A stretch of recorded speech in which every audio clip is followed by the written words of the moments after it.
Gusto mo rin bang magbenta ng waterproof and scratch-proof na sticker paper? Hello dear beautiful soul, tara pag-usapan natin yan.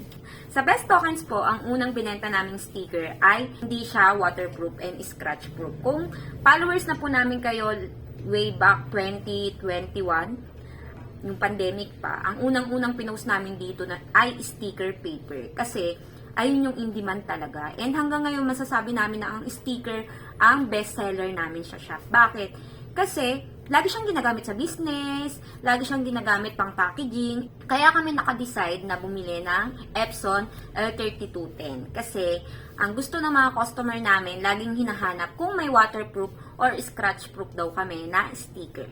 So ngayon, nag-decide kami na bumili ng Epson L3210. Ang original ink po ng Epson L3210 is dye ink. Pero, nung pagka-receive pa lang namin, ang unang ink na nilagay namin sa kanya is Kuyi Pigment Ink. Bakit? Kasi Kuyi Pigment Ink po, yung ink niya hindi nahuhulas or kapag nabasa siya, hindi natatanggal yung pagka-print. Para naman maging waterproof and scratch-proof, waterproof naman po talaga ang sticker kapag print na natin. Ang gamit naming sticker paper is Quap Glossy Photo Sticker Paper. Ito yung gamit namin sa shop kapag may umu-order.